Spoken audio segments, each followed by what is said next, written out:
The message lit up my phone like a knife in the dark, sharp, intentional, and designed to wound.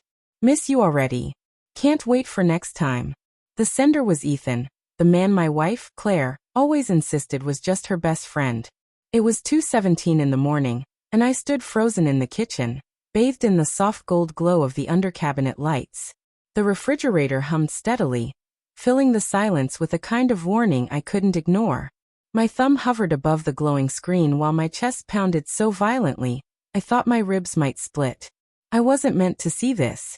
Claire had left her phone unlocked on the counter. A rare slip for someone who guarded it like it held her soul. I wanted to believe it was nothing. A late-night joke between old friends. But the words carried too much warmth, too much intimacy. Each syllable burrowed into me like shards of glass. Claire and I had been married 7 years. Our life wasn't flashy, but it was steady. We had our routines. Coffee mugs side by side each morning, long nights on the couch binging shows, the comfort of knowing we weren't alone when the world went quiet. She was the kind of woman who drew people in effortlessly. Her laugh was a melody that could make strangers smile. Ethan had always been part of her life, long before me. They met in college, and ever since he'd been her quick-witted, beer-bringing, storytelling companion. I never minded him. At least, not until recently. Something had shifted. His glances lasted longer. Her replies to him came quicker than to me. Hugs lingered just a little too long. When I brought it up the week before, Claire's face hardened. Her words were sharp. "You're so insecure, Mark. He's like my brother. Stop making it something it's not." But standing in that kitchen, scrolling through her messages, my stomach knotted. The conversation stretched back weeks. Innocent at first, but then undeniably different. "Lunch tomorrow?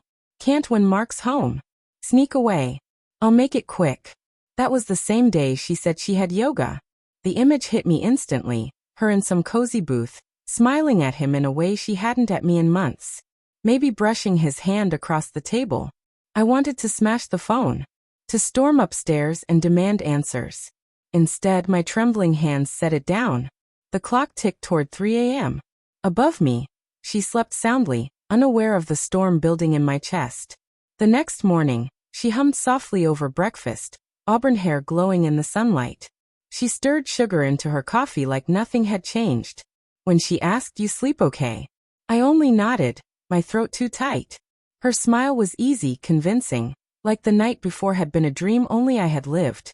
For days, I wrestled with doubt. Maybe I was imagining it. Maybe I was insecure. But the little things piled up. Her phone face down, her body turning slightly away while she typed, the faint trace of Ethan's cologne clinging to her scarf. Late at night, I gave in to the weakness I hated, checking her phone when she showered. Each message twisted the knife deeper. "You look gorgeous today." And her reply, "You're not so bad yourself, winking face." That wink crushed me more than if she'd admitted to sleeping with him. That Friday night, I couldn't keep quiet any longer. The living room was bathed in the soft glow of fairy lights when I finally said it. "Claire, we need to talk about Ethan." Her eyes darted to mine, wary, too fast. "What about him? You're too close. This has crossed a line." She let out a brittle laugh. "You're so insecure. He's my friend. That's all. You're making it something it's not." But her fingers twisted the hem of her sweater, and for the first time, I saw it, the flash of guilt in her eyes. "Am I? Then why is he texting you at 2 in the morning saying he misses you?" Her face paled for half a second before she lashed back. "You went through my phone?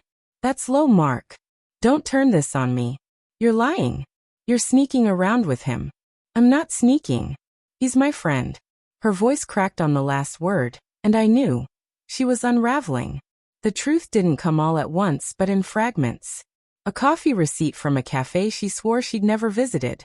A whispered phone call promising Ethan she'd figure it out.